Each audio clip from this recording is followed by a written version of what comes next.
টাকা টাকা খুব সিরিয়াস জিনিস রে ভাই। এই টাকার মায়া কিন্তু ত্যাগ করা যায় না। টাকার মায়াটা কেউ সহজে ছাড়তে পারে না। এক ছোট ভাই কিন্তু এই টাকার মায়াটা ত্যাগ করেছে তার মায়ের ভালোবাসার জন্য। সংসারে একটু টানাটানি আছে, তাই সে কিন্তু বিদেশ চলে যেতে চেয়েছিল। তো হঠাৎই তার মা অসুস্থ। এই অসুস্থতার কারণে ছেলেটা কিন্তু বিদেশ গেল না।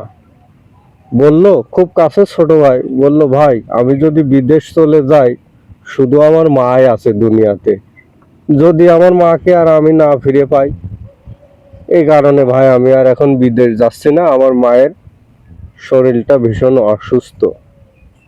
তো এখানে একটা ছেলেকেই দেখলাম যে টাকার মায়া ত্যাগ করে শুধু মায়ের জন্য সে থেকে গেল বাড়িতে। সংসারে যদিও একটু টানাটানি আছে, তো টাকা হয়তো জীবনে কামাই করা যাবে, মায়ের ভালোবাসা কিন্তু পাওয়া যাবে না একবার চলে গেলে।